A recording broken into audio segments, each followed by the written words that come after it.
Confidential funds ng DepEd ginastos di umano sa ibang bagay. Day 12 ng VP Sara on trial. May tinuturo sa atin ng impeachment trial pagdating sa pera. Una, dapat kumpleto at detalyado ang resibo. Hindi mema sabit lang. Pangalawa, gastusin lang ang pera sa dapat itong pagkagastusan. Di ba nga ang confidential funds ay para sa confidential activities, para sa national security, kapayapaan at kaayusan. Pero ibang nakasulat sa papeles ng DepEd noong 2023. Pirmado pa ni VP Sara. Payment of allotments under the maintenance and other operating expenses. Maintenance and Other Operating Expenses, MOOE, pansuporta sa operasyon ng ahensya araw-araw, supplies, materyales, transport, tubig, kuryente at iba pa. Alam nyo kung saan lumilitaw yung MOOE na yan? Sa regular budget ng gobyerno. Walang MOOE sa listahan ng pwedeng paggastusan ng confidential funds. Pag wala sa listahan, bawal. Tama, Mr. Witness? Under 4.8 po.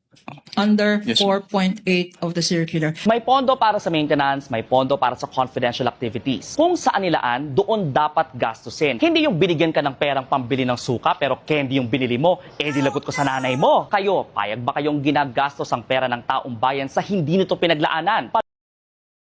Saan dinala at paano ginastos ang pera? Kayo sa tingin nyo, saan dinala at ginastos ang pera? I-comment nyo sa comment section.